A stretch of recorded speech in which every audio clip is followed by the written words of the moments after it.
if this is about a Black power and community conversation, what people don't really point to is that, like, yeah, there is no consolidated Black power in a city of 700,000 people. It shouldn't be. It should be multiple folks, and the city should be powerful, not full of powerful people, right? So once again, so the least of these folks have no access to democracy. That's why you got 15, 16 candidates. They represent all the little small areas of the town that folks feel like they never get any attention. You look at New York. New York didn't have as many grassroots candidates in the municipal election. Everybody who participated was a millionaire plus. There is a political anomaly taking place here, because if you just subscribe to the normal tenets of democracy, and you're right, Mr. Jessup, it only happens here where the leadership, the ultimate leadership, is not representative of the city residents. It's a political anomaly, and when I figure it out, Angela and Jessup, we're gonna kind of bottle it, sell it, and be millionaires. And we get to how we get people to vote and support a system that, by and large, proves itself not to be operating in its best interest. There's a book that explains it real good. It's called "What's the Matter with Kansas?"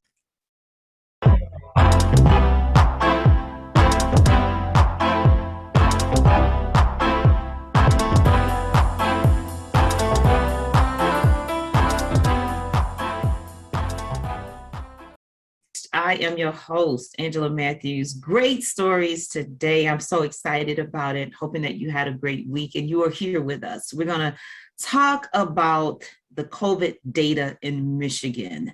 We still have that situation going on, as well as HBCUs are leading in student loan forgiveness. We'll tell you about a giant in the media industry, in particular here in our mid-Michigan area. And then we're going to have a roundtable. We're going to talk about the election, what happened, who's advancing, who's running. We're going to have a roundtable about that today. So we'll get into a little bit deeper discussion.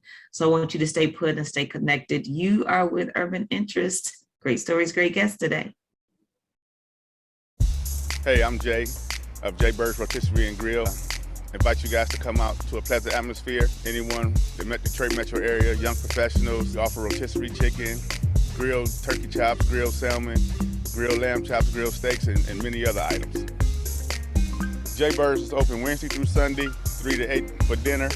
We have plenty of parking. We also rent out the space for private events like birthday parties. And here at Jayburch, we have plenty of space. We have 100-seat seating capacity. If it's during regular business hours, we can make accommodations for your large parties. We have a nice, spacious, and clean restaurant and a quiet atmosphere, comfortable atmosphere. You will enjoy it. So Jayburch is located at 24480 West 10 Mile, just west of Telegraph. We're easy accessible. We have plenty of parking. So come in and try us out. Come in and try one of our tasty menu items and get you a specialty cocktail. I bought a Groupon coupon. I said, let me go see what's happening at Jayburch. So come on down, folk. All right, so here's the lowdown on the COVID-19 in Michigan.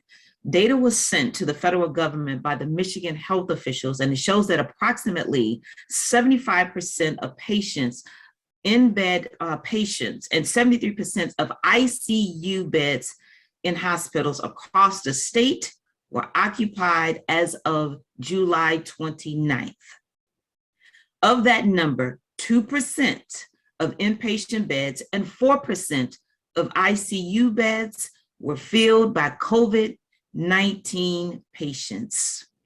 Though the COVID-19 outbreak in Michigan has been ranked as substantial, in some states, that's just not the case. And the medical community's reactions in these particular cases and the fourth COVID surge is quite different as well. Let's take a look. For Greg Thompson, surging COVID cases have made every day a disaster. A slow-moving mass casualty event, yes. He runs the ambulance service for Little Rock and Central Arkansas.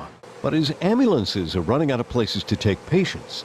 Computers track hospital availability. Red means they're full. It's the reddest day they've ever seen. For Dr. Cam Patterson, every day's a challenge. We're down over 200 nurses, empty positions that we can't fill. As chancellor at the University of Arkansas for Medical Sciences, part of his duties include overseeing Arkansas's only Level 1 trauma center. He says the latest surge is pushing his healthcare workers to the breaking point. We've had people literally walk off the job because they couldn't take it anymore. Somebody walking off of their shift at this hospital. We've had people walk off their shift in the middle of a shift, as distressing as that is, because they just couldn't take it anymore. They now have 3 COVID wards and could add more beds, but like most hospitals, can't add more staff. Did you ever anticipate that the worst surge would be at a time when there was a vaccine? No. What's different this surge, healthcare workers say, is the frustration that it shouldn't be happening. Not with a vaccine, not in summer. This was supposed to be their break.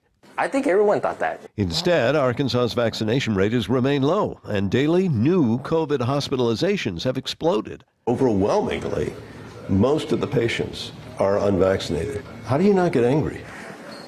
I try to respect everyone's decision. I know there's a lot of misinformation. Being an intensive care and emergency room physician is all Dr. Mark Vann ever wanted, or so he thought. I just wanted to read a tweet that you put out, and you said, "Not gonna lie, this has sped up my thoughts of retiring from healthcare by a few years."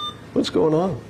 It gave me a second thoughts on, what I'm going to do in the rest of my life. He sees the constant stress stealing his coworkers' passion for their job and compassion for their patients. Burnout. Do you see it? Do you hear about it? Oh, it's constant. As a new nurse, COVID's the only life Tequila Gardner has ever known. I feel like it's taken over. In 18 months, she's seen as many people die as most nurses before COVID saw in a career. And it's taking its toll. Have you had days where you didn't want to come to work? Yes. Yes, I've had moments where I've sit in my car and cried before I came to work. Before I came in, I've literally just sit there and cried. My goodness. Arkansas Governor Asa Hutchinson says he now regrets signing a mask mandate ban into law. This is still serious, people. It's still serious. And the Delta variant, variant is still out there. Historically Black colleges are leading the way in the call for student loan forgiveness. Dr. Tony Allen, who is president of the Delaware State University, says this is why it's important to him that students should be able to graduate free of student loan debt. Let's take a look and see what Dr. Allen has to say. We wanted to make sure that no senior walked away from here with any debt. Our students come to the university for quality education, first and foremost, but they're also trying to change the economic trajectory for themselves, their families, and their community. So you can imagine when COVID hit, there was a big concern that that was not going to happen for a lot of them. Delaware State University, one of many historically Black colleges and universities around the country, clearing account balances for returning and graduating students. It doesn't surprise me at all that my colleagues have followed suit. It is the HBCU philosophy, and when you think about the number of first-generation college students that come to an HBCU, the number of low-resource students that come to an HBCU, this is mission-driven, what we are doing. These are the things that we are supposed to do. The issue of student loan debt has been front and center this last year during the pandemic. It's estimated that American borrowers owe around $1.7 trillion in student loan debt. The federal government paused payments, but that extension is about to expire, and bills are expected to come due again in September. With somebody cancel my student loan debt. Listen, Dr. Tony says he was able to cancel up to $700,000 in student loan debt through the monies provided to schools by the COVID relief legislation. We are sad to report here at UIN and our family the death of Renoko Rashidi. He was a giant in the field of African world history and culture, and he traveled the world researching and documenting our presence on every continent. He visited with us occasionally, several times. And here he is on an interview with our Atlanta affiliate that he did this past February. We're going to miss him. Let's take a look. With slavery, a great scholar named John Henry Clark used to say, if you think your history began with slavery, everything since then will look like progress. Now, you mentioned Egypt. I've had the fortune of visiting Egypt on 25 occasions.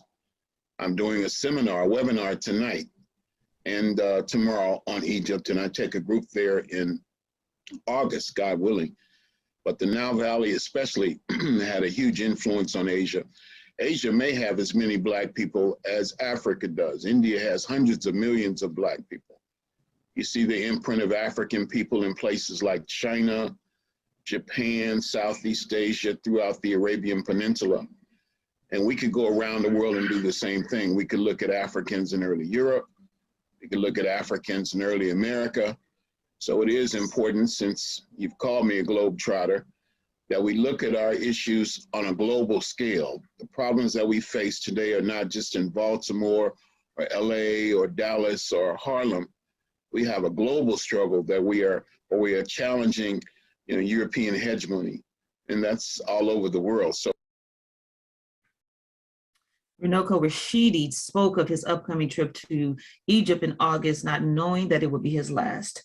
His stories and videos will be included in our Ancestors channel, along with so many others, great and small. You will definitely be missed. Listen, we're going to take a break, and then we're going to come back with a panel to talk about the election that just happened August the 3rd. 911, what's your emergency? Oh my God, a child been shot! Signal 13 involving a child, the medicine route. It is time to put the guns down. We've had enough. My future. My future. My future. Our futures are in your hands. Adults, put the guns down. Wanna play? Sleep. Walk to school. Visit my friends. I want to feel safe. It's time. Time to end gun violence. Our lives depend on it. Adults, this is not a request. We demand that you protect us. Put the guns down. We have hopes. Dreams. Goals. Don't let a split second of anger with someone else take away my entire lifetime. Help us live. Help us thrive. Help us build a better future. All right, everyone, you are still with Urban Interests. You know that there was the primary election that happened on August the 3rd. Voter turnout was low across the state of Michigan. We're going to kind of talk about Detroit, which is very critical to any election. And then we'll talk a little bit about Lansing, Michigan, because that is where the capital is. We have a couple guests with us today. We have Dr. Jeffrey Robinson. He is our good friend. He comes and speaks with us transparently on a lot of issues. And he is the principal of the Paul Robeson Malcolm X Academy for the Detroit Public Schools Community District. And he is one of the foremost experts in African-centered education within that community. Dr. Robinson is just well-known and well-respected for his knowledge and expertise in the educational arena, as well as he is a pastor of Mount Calvary Baptist Church, and he was currently an executive committee member of the NAACP, the Detroit chapter. He's our friend, and he comes and speaks with us all the time. Then we have community leader and bridge builder across race, ethnicity, and class, Mr. Brandon Jessup, the principal of Michigan Forward, a progressive public policy organization. Mr. Jessup has occupied various leadership positions and roles for the Young Democrats of America and Michigan Young Democrats. Welcome, gentlemen, to Urban Interest. Good morning. Good morning, Mr. Jessup. Hey, good morning. Good morning. So listen, Detroit's Department of Elections expected a voter turnout of about 60,000 to 95,000 residents, right? Out of Detroit's 499,000 registered voters overall. I'm saying these numbers like this because when we talk about what happened, it is just heartbreaking. The turnout in the primaries was 14.3%. This marks an increase from the city's previous municipal primary in 2017 that saw a 13.9%, but overall lackluster and low. What do you think about that, Dr. Robinson? I think it could, first off, good morning and thank you. I'm raring to go on this one, but it's endemic of some deep-seated political perceptions on the part of Detroiters in terms of their disconnect from national and local politics. It signals a lot of things to me in terms of, we're willing to give our opinions or give our vote on a broad perspective, but when the perspective is narrow to the local level, and we look at the city and all that has happened just in the last 10 years, I believe that gradual drug of compliance that Dr. King speaks of, I think it's in full effect here in the city of Detroit, in as much as there have been times when the Detroit community has spoken up. But, and I'll go back and I'll mark this, Angela, I'll mark it to the bankruptcy in 2013, because in many conversations that I've had, that has come up as a central point in which people in Detroit disengaged from democracy, disengaged from involvement. And I haven't done the research, but I think the numbers would bear out that when you have a system that comes in and tells a group of people that democracy is going to be set aside, that we're going to take your money, we're going to contract out your assets, and then we're going to give you 30% back of all you own, while 70% of what your tax dollars over the years have paid for pays bills that don't have anything or aren't connected to the majority Detroiters, all right? And then in the course of, or in the aftermath of that, we find out that even through the bankruptcy, we were being overtaxed to the tune of $600 million. Those are mental and political beatdowns that cause people or push people into a place where they say, "What the hell? Why should I even fool around?"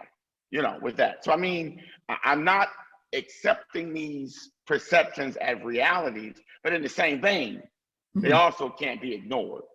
All right, Mr. Jessup, I saw you over there shaking your head. You was nodding in some agreement with what Dr. Robinson was saying. Come on in here and lend your voice to this conversation. The doctor was hitting it right on the head. The fact is that local elections require a certain level of acute attention to detail that big, broad populist politics at the national level don't allow. You don't have the space to figure out how this big presidential campaign is going to fit for Detroit, right? I ain't got time to do that. I need you to think about nationally. But when we get here, where, the rubber meets the road, where all of the policy impacts us. And I want to speak directly to something that there was an attempt this year, Dr. Robinson, and I do disagree with Proposal P, that shows the activism in Detroit realizing the time that primaries provide, right? Primaries are where when you have an inactive legislature, and especially in a primary election, is where you can introduce your own legislation. We've seen that effort just right in 2013, and in response to bankruptcy, actually, we're preempting bankruptcy, you had the movement to overturn emergency management, right? And so that was direct democracy driven by people. And so, and then since then, we've had two charter revisions both of them driven by the people of the city of Detroit. The problem is that I think there isn't enough, the wheels of democracy have been dismantled, and the operations that make democracy work have never worked well. They've never worked to efficiency. You shouldn't have an elections commission that is on its face, seems to be nonpartisan, but is not engaging as well. Okay, and so I say commission because that includes the clerk's office, it includes the county clerk, and it also includes the city mayor, the way it's made. And so Proposal P looked to expand the election commission and had a whole piece in that talked about that to make it more of a natural flow. Voting in democracy should be a 365-a-day process. Now, I know in my bio we talked about the Democrats, but Dr. Jeffrey, I come from the NAACP. That's how I was raised. So the conversation about civic engagement, about expressing your right, about self-determination is something that you can't take a day off about it, especially if you're Black in America. So with that, I think people in the city realize that. They've always realized that. That's a reality when you walk in and out the door. Unfortunately, the political folks, remember, you had 2 folks that got indicted this last cycle. 2 city council members got indicted this last cycle. How many pieces of legislation was passed across that city council that cost billions of dollars? They passed 4 budgets, okay? Now, around the time that these people was getting indicted and everything else and doing all these things, they were planning over billions of dollars, okay? Managing us out of quote unquote bankruptcy while they're committing federal crimes. Okay, so when you talk about customer service, let's just talk about customer service. If you knew that the cashiers at Meyer was stealing from you, was stealing every dime you gave them, okay? Every time you gave $1 to the cashier, they stole 5 cents off of it. And then when you got to the door to check out, the security's looking at you crazy. What kind of scenario is that? Mr. Jessup. Right? What kind of scenario is that? So that's what's happening. That's what's happening in local democracy, not just in Detroit, but it's happening in major cities all across this country, and it's happening in rural areas too. Folks getting the same kind of return on this democracy thing, okay, from the local governments. So, but you hear it from other folks in a different way. They decided to go burn down the Capitol in January. We are remaining in a sense of the Dr. King spirit of understanding that still waters do run very deep. And just because young people not engaged in the way that you used to, that doesn't mean they're not getting a job. When you look at the people that was on that charter, a majority of them were under the age of 50. A lot of them were under the age of 50. Yeah. So it's a lot of new growth coming in. And I want to close with saying that, yes, I think that the spirit of Coleman A. Young's political movement was broken from bankruptcy. It was broken. A lot of the folks who raised me how to be the man I am today in this space, they were tired at that point, and they literally did hand it off to the next generation activists. Wow, both of you Great. Definitely started off our conversation with some very powerful and transparent statements, and I do appreciate that. I'm going to get into some of the particulars with the race, and we're going to do numbers as well. For the mayor's race, it's 1 position, and it's a 4-year term, and 2 candidates will advance to the November election. And check these numbers out. Anthony Adams got 7,014 votes. Tom Joe Barrow got 4,237 votes. Mike Duggan got 50,853 votes. Maya Jones got 3,536 votes. That was a total of 70,232 votes. Total votes, and includes write-in and those that are not listed. Did you hear the numbers that I said?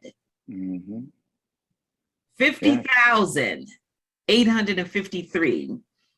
And Anthony Adams, 7,014. Come on, Mr. Jessup, talk about those numbers. So I know this is unpopular, but I want us to remain and remember that when you are not only when the populace is majority Black, and this is the only city where this happens, where the populace is majority Black and the voting majority is majority Black. That's Black power exercising itself, 100%. So if the candidate ended up being white, it is what it is. You have, I think we got how many other candidates that's been running? And this is where I go back to the conversation about, we know that these elections are coming up. We got to plan for these things. If this is about a Black power and community conversation, what people don't really point to is that, like, yeah, there is no consolidated Black power in a city of 700,000 people. It shouldn't be. It should be multiple folks, and the city should be powerful, not full of powerful people, right? So once again, so the least of these folks have no access to democracy. That's why you got 15, 16 candidates. They represent all the little small areas of the town that folks feel like they never get any attention. You look at New York. New York didn't have as many grassroots candidates in the municipal election. Everybody who participated was a millionaire plus. So we're disjointed. Exactly what Dr. Robinson was saying. Now you're looking at the break of the political space post bankruptcy. Everyone wants to run towards leadership. I've been seeing Tom Barrow run for mayor since 1984. I was born in 1981. Wow.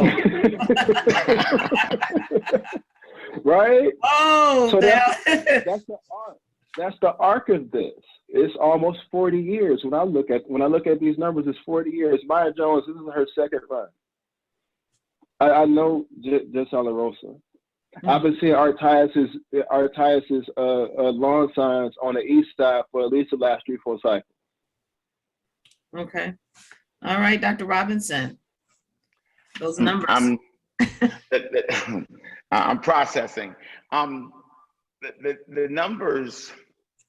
I guess I got to go back, and I think it's a statement that I made before, and I think it highlights what Mr. Jessup mentioned in his opening comments. You know, about the system as it is, and it being disjointed and being offline. I guess my spirit, my intellect, I guess, rejects numbers that I can't legitimize. And when I say legitimize, I say this, and I said this before. I've always had a hard time, I still continue to have a hard time in speaking about Mike Duggan as the mayor and his 50,000 votes. I have a hard time speaking about it because my mind does not allow me to legitimize the illegitimate. All right. So when I see this power structure, and I agree with that statement, Mr. Jessup, when you hear that again, I'll give you credit. The city shouldn't be full of powerful. The city shouldn't be full of powerful people. It ought to be powerful in and of itself. But there is a political anomaly taking place here, because if you just subscribe to the normal tenets of democracy, and you're right, Mr. Jessup, it only happens here where the leadership, the ultimate leadership, is not representative of the city residents. It's a political anomaly. And when I figure it out, Angela and Jessup, we're gonna kind of bottle it, sell it, and be millionaires. And we get to how we get people to vote and support a system that by and large proves itself not to be operating in its best interest. There's a book that explains it real good. It's called What's the Matter with Kansas? And she breaks down this anomaly of how politics practice over long spans of time can change a person's political and social landscape to the point to where when they look to it, they see the very minimum that it offers them, and then they kind of just acquiesce to the rest. You know, it's sort of like put my privacy fence up, close my front door after I got my groceries, and I'm not gonna worry about how everybody else gets theirs. And for Black folk, it departs from what we know has brought us over. I'm gonna go old school on you, those bridges that brought us over. Community. We always found our strength in numbers, but those numbers now, to Mr. Jeff's point, you know, as much as it pains me to say so, it is what it is, but what the hell is it? It's still not making sense to me. how you come out, and I'm gonna say this, Angela, and it again, it's a political point of discussion.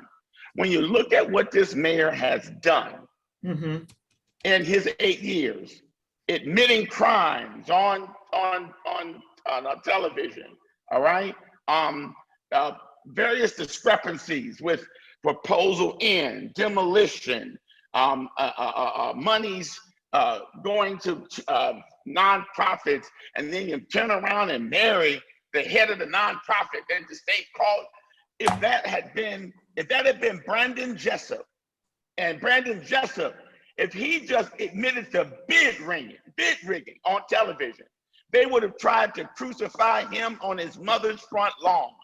All right, but right now, black and white seem to take this, and my only viable excuse, maybe I shouldn't say excuse, but my only viable explanation is the promise of capitalistic gain. All right, you know, we can put a little money here, we can build a few local housing units there, and y'all gonna be all right. But yet we still hear the echoes down the halls of the conversation on there being two Detroits.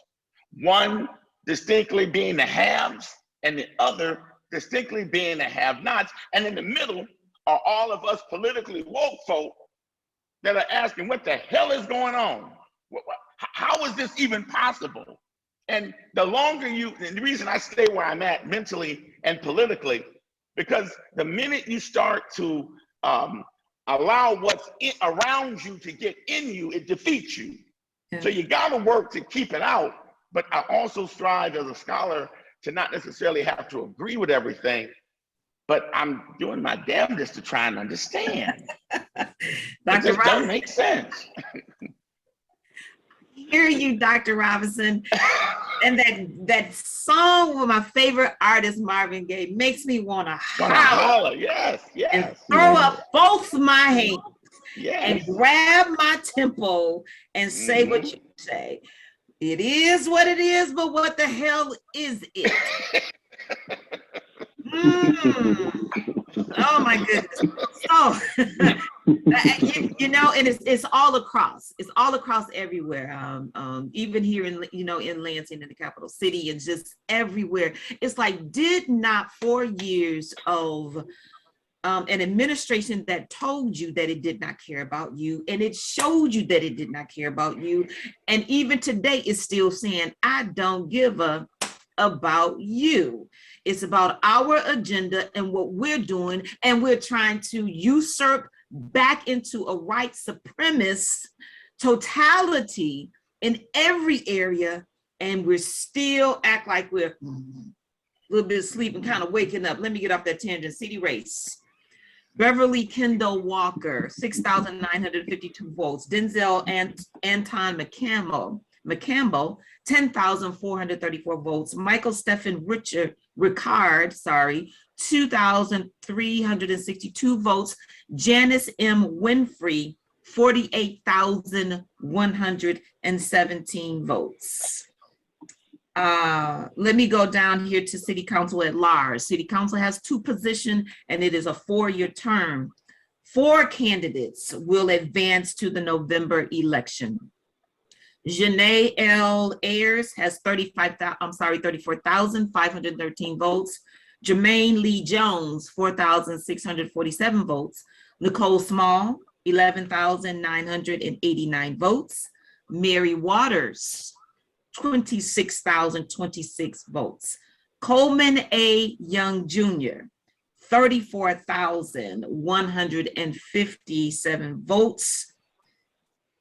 That's a total of, let's see, for the City Council at large, 101,332 votes, and that includes write-in and all candidates listed. We know that Proposal P did not pass. Yes votes of 22,696, no votes of the vote of no for Proposal P was 46,707 votes. And that Proposal P got a total of 69,403 votes. Go at it, Mr. Jessup. All right, so I have to say this a little bit for now, and it's appropriate. This shows you the absentee vote and how heavy it weighed in this election. The absentee vote is heavily senior, is heavily impacted by the pandemic, heavily impacted by how city services are delivered. And so out of, so, you know, all the incumbents are easily coming back in office, so what it seems. And we talked about this a little bit earlier, is about the narrative of scarcity politics. We don't have enough, so we got to hold on to what we got. But see, in capitalism, I think we need to be very fair with ourselves, that we recognize that resources are not infinite, and but they are not scarce.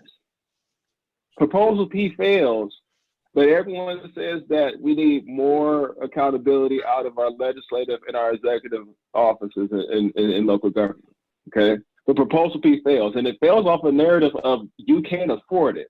So if I take the entire time, and so remember, the charter is a lifelong document. So if I tell you, you got to write a check right now for everything you're going to need in your life, you will never afford it. You won't have it. And that's the political question that people of power, especially white folks who want to maintain political superiority over people of color, all people of color, they tell you you can't afford it, you ain't got the resources to make it with. And everything a proposal is about our intellectual power. So how are you going to tell me that I can't afford to put to paper the things I'm thinking about? Hoodwinked and bamboozled on that one, would you say? So if it just takes a commercial to tell you about scarcity and put a big number up there, when the average rent in the city of Detroit is what, I think $950 some odd dollars. So if I'm talking about a $2 billion bill, most people are gonna say no to that. I don't care what you say, because it doesn't meet home economics, common economics. So that shows like, hey, and there was a huge amount of political disorganization on the progressive side to pass Proposal P. It showed in the charter. It showed in how the body came together, how they conducted themselves, the discord amongst each other. They had enough B-roll just to show these people put together the charter. And I want to stand on something. Michigan 4 introduced the part about the broadband internet. That was our response to the fact that the majority of the city of Detroit does not have access to broadband internet. We use our phones to have our children connect to the internet to learn. And that's okay, because there's no competition. That is not the mayor's job. That's between AT&T, Verizon, T-Mobile, and they telling them what to do. They deciding who cut the cables. I'm old enough to remember when Barton Cablevision put cable lines in our backyard. That was a black man doing that. Yeah. So our effort was to try to put at least us into some space in the charter where we can compete commercially for our own airwaves. And we voted against that. Now, it took me 30 seconds to explain that. And you know how much you pay for cable bills. That little $2 billion that they said it would have cost to enact Proposal P would have made that back in the next 5 years. So once again, scarcity politics. Yeah. Scarcity politics. Dr. Jeffrey Robinson, Janice M. Winfrey, city clerk race. You take me back to my conversation on trying to legitimize the illegitimate. Okay. This electoral system has not served the interests of Detroit for a decade plus, okay, in terms of getting the votes right, and I always laugh when I'm analyzing this and chuckle to myself, because my grandmother always said, you a fool if you go in the kitchen, you cook the food and you don't eat. You don't get nothing to eat. And I say that because, this system, our electoral system in Detroit, it has no legitimacy.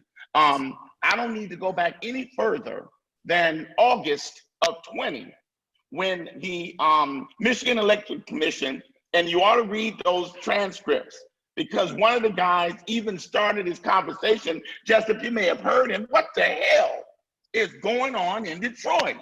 All right. And for the for the first time in a very long time in the state of Michigan, the Michigan Electoral Board requested, whatever the word you want to use, told the Jocelyn Benson, use your ministerial powers and go down to Detroit and get that election right. All right. So here we go. If it didn't work right in August, if when the state stepped in, it worked right or worked better in November, why the hell did we give it back to her in this? Why did we do that? Huh? It's like I got a car and they told me I can't drive. They gave me a driver. I got where I had to go. But then after I got there, they gave me the keys back, forgetting that I can't drive. It doesn't make political sense. So I'm excited. And, and I said this before, Angela, that, when we spoke about Maya Jones, I am encouraged because there are some young people who are willing and trying to engage this system. So I look for some, and I say the same thing about Nick Campbell. I'm saying publicly, and I don't want to say something, Angela, before we get done, and Justice, I want you to hear me. So I have some witnesses to say I said it, but in terms of Nick Campbell, I am excited and I want to get behind that young man because that may very well be our entree into bringing groups of people back together by being a part of rebuilding and reestablishing some faith in the electoral system. But if every time, the city clerk gets challenged, and then we look up and she wins by these landslides, yet all through the streets and through the election processes, people ain't getting paid, ballots is missing, poll machines don't work. Even this election, Angela, there was, I live in the university district in the city, and I'm watching the app next door. And these are some of our light-skinned friends that live in my neighborhood. And they said they went to their poll and they were literally putting ballots in boxes because the machines weren't working. All right? They switched to a paper system. Who does that in 2021? But yet, how many people, I didn't get that number. How many people voted for her in this primary? 48,117. So we gotta raise something about voter suppression that's going on right now across the country. Yes. We've been talking about these silly counts. These silly counts, making them folks count stuff by hand, that comes from Republicans in Michigan saying that, oh, y'all can't put paper to a box right. Yes. Now, your city clerk and your county clerk, county clerk does a good job of standing up and jumping up and down about this kind of stuff and protecting us. The fact is that, to be the clerk of the blackest city in the United States is a very powerful position for democracy.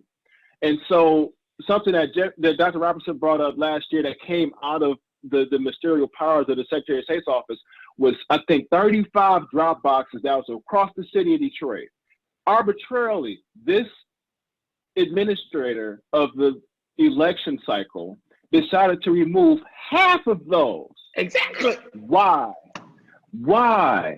Now, so let's just look at this. This is not about turnout. If you're telling me because participation is low, if Pepsi tell you they're about to lay off people because they only gonna sell 25,000 units a month, you're gonna tell them they silly. So every time we talk about voter turnout and what we anticipate, our clerks are always say we're driving for everybody to cast the ballot, which means I'm looking for 85% turnout. Say it, speak it into the reality. Just do it. You got a ballot by law. You got a printed ballot for everybody anyway.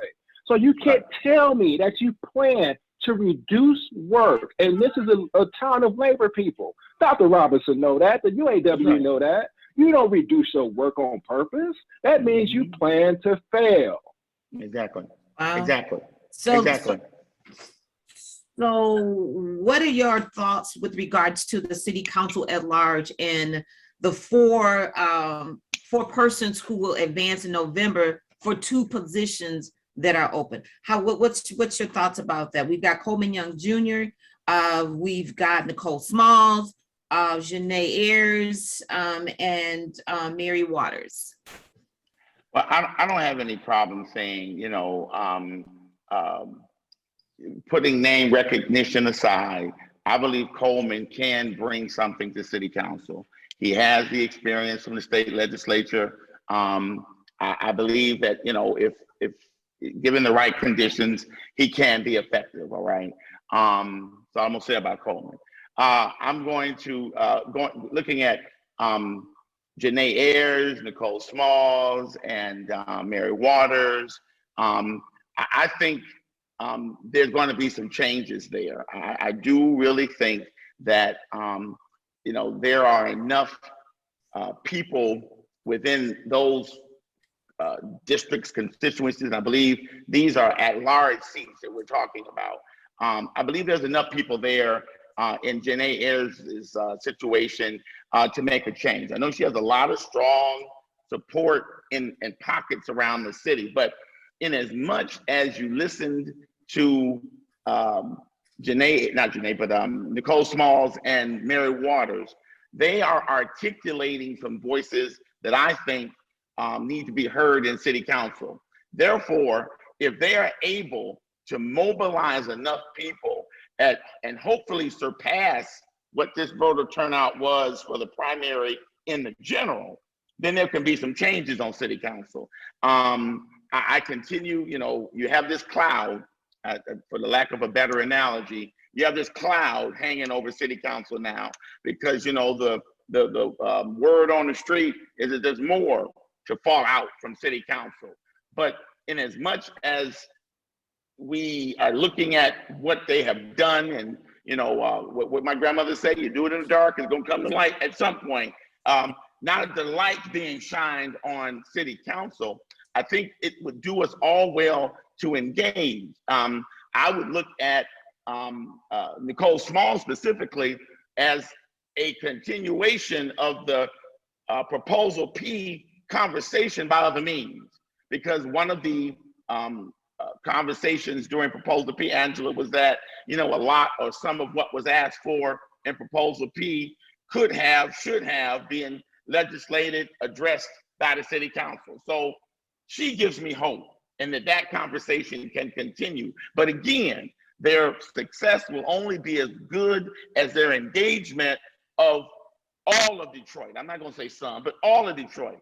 And I think it would do us all well to involve ourselves in these politics, because now the Proposal P is gone. I heard you mention earlier, it's 16 years, Angela.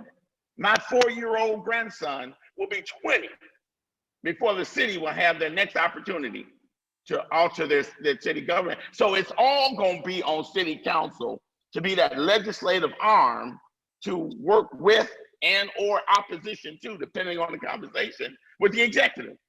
It's gonna be on city council now. So we would do well to all turn our attention to city council and try and make sure we're properly represented. All right, Mr. Jessup. The doctor laid it pretty plain. You know, with these at-large seats, it's hard to just talk about personality. The fact is that you got to have money to bring people to the party. You know, like I was saying earlier, like issues drive elections. So if you're looking at candidates to make the election exciting, that's not going to naturally happen. They're going to bring their people. So, you know, your ability to bring your people to grow your constituency is what's going to be important. And that costs money. You're looking at a city that, so when you think about the number of people who passed to COVID, and you think about the number of folks who you know, out of the city Detroit may have been impacted by the pandemic, they all had a space in our society, all had jobs. Who's coming to fill those jobs and those roles? Are there people from outside the county or inside the city of Detroit? And I say that because you're going to be asking people to vote at a time when the eviction moratorium will be expired. Most people's unemployment benefits are being expired. Most of the jobs that were abundant 4 months ago have been filled by that time. Okay. And you may be looking at a retail season where like there's a lot of money being made, but there's no jobs to get in the city of Detroit. So what's going to encourage people to go out and vote for you? You can't make those same promises. And Dr. Robinson has been bringing that up. Like people don't follow those promises anymore. They don't, you got to come with receipts. So, so now it's a whole different space. So your ability to, to mobilize people and get them out is going to be important. And so we got to be real honest with ourselves about this. Some of these folks, can barely raise the money to run a campaign. So if they're trying to be the campaign manager and the candidate, you may see some folks run out of gas.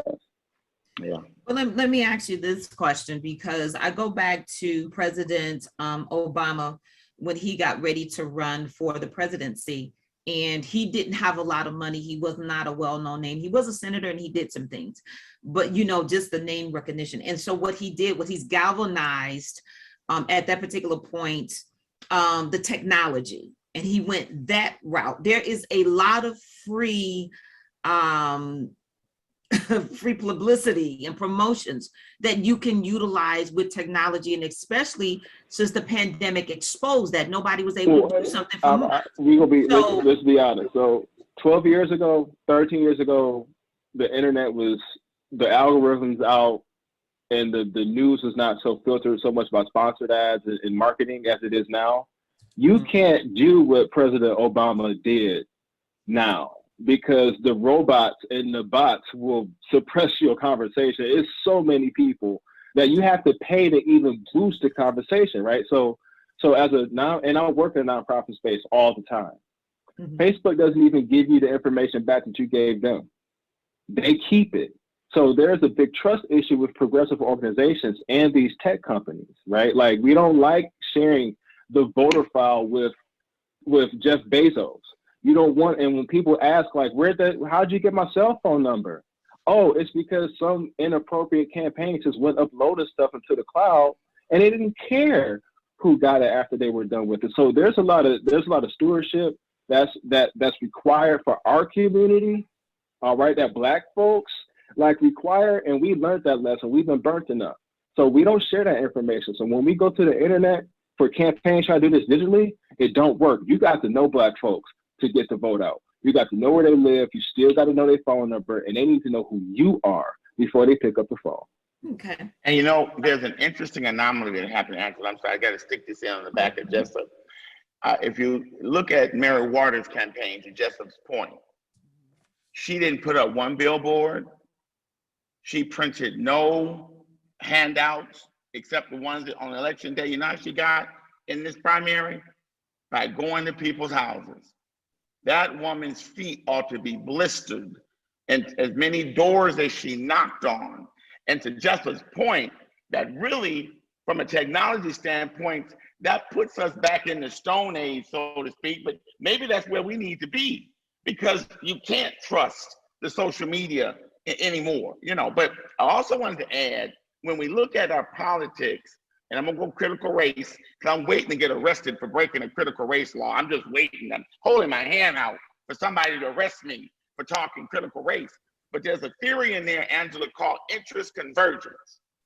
And one of the principles of critical race, and I believe it to be in play here in Detroit, is that Black people make no advancements politically, educationally, or socially until and when it converges with the interests of whites, all right? And I believe that to be what's going on in Detroit.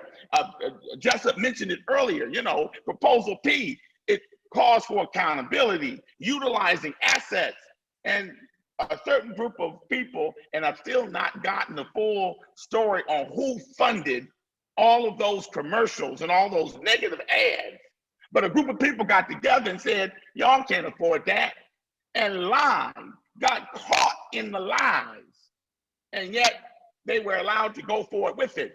I'm sorry, but I gotta believe that the majority of the people who funded that campaign against Proposal P wasn't my color. They wasn't of my interest. They were the interest of capitalists. They were in the interest of that 70% of our assets that are contracted away. Those people that were getting those contracts, they didn't want Detroiters to decide, wait, you Negroes can't say y'all ain't gonna pay this bill. How y'all gonna tell us you ain't gonna pay now? No, y'all gonna pay because we're gonna tell you that you can't afford what you're doing.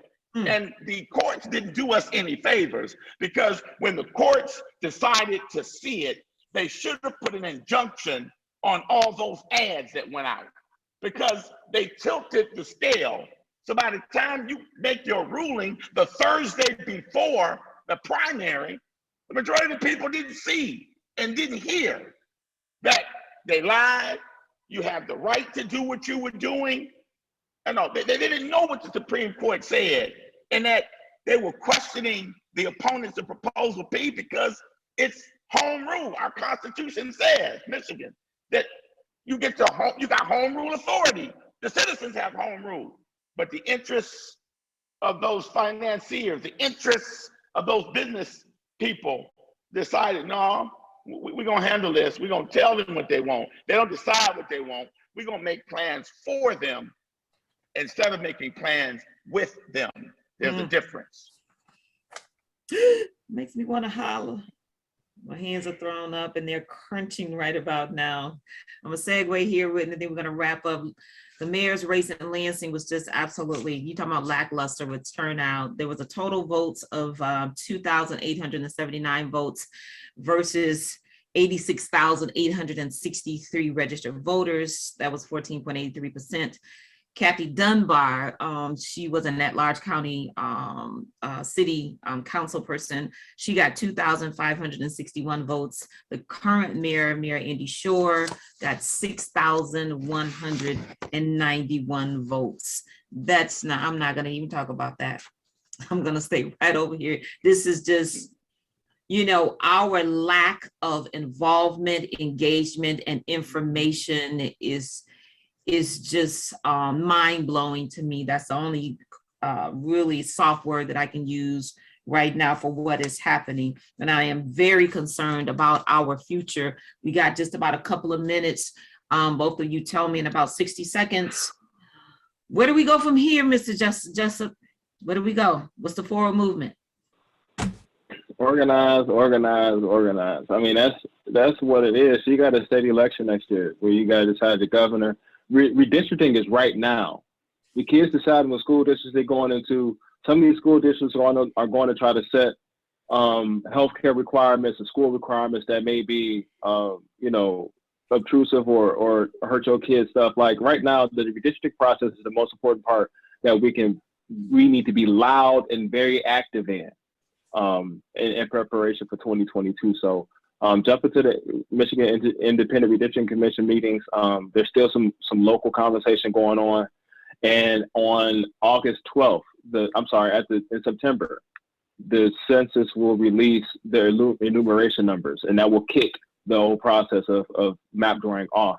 And in some states, like that's 2 days, in some states it's 3 months. So okay. Organize, organize, organize. Be informed and be involved. Dr. Robinson. I want to add to that about organizing, and I'm going to take it one step further.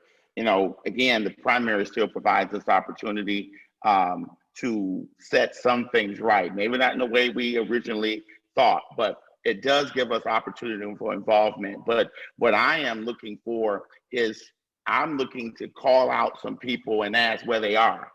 Those numbers say something.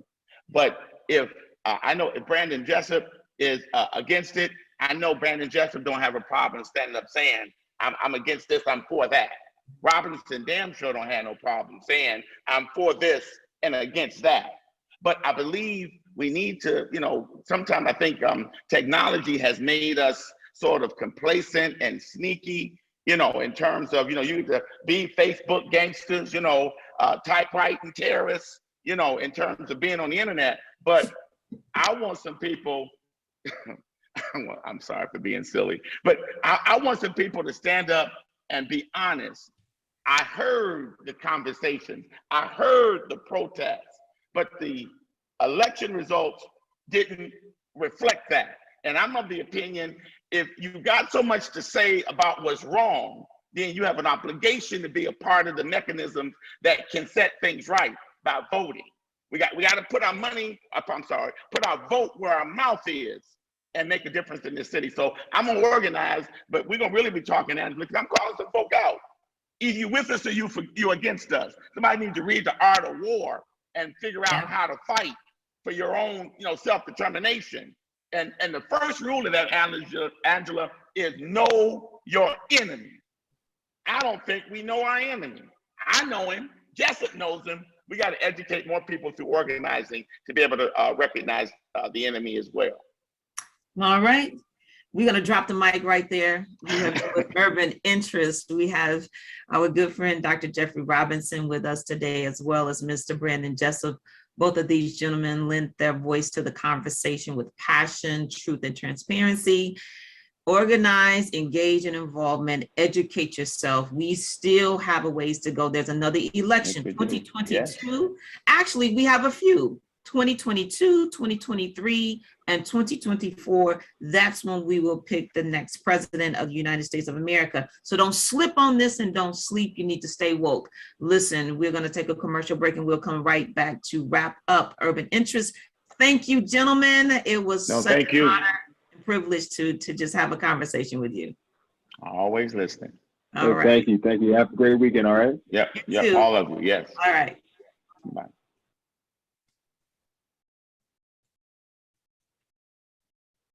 As an Olympic athlete, I prepare for everything. So when I became pregnant, I thought I was ready. But at 32 weeks, I was diagnosed with severe preeclampsia and had an emergency C-section. Looking back, had I known the warning signs, I would have talked to my doctor sooner. Too many women die of pregnancy-related complications, and most are preventable. If you or someone you know is pregnant or recently had a baby, learn the warning signs. It could help save her life. Hear her.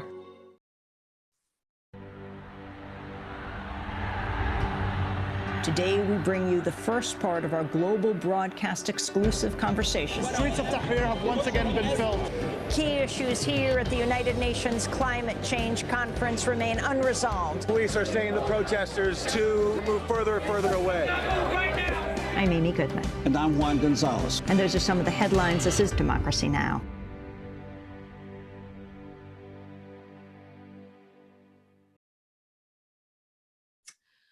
Wow, what a great and awesome in-depth conversation with our good friend, Dr. Jeffrey Robinson and Mr. Brandon Jessup. We talked about the election that happened all across the state of Michigan, and it happened everywhere across the United States. However, we stuck with the Detroit area as well as a little bit of Lansing. We've got a long ways to go, people, and we've got to wake up.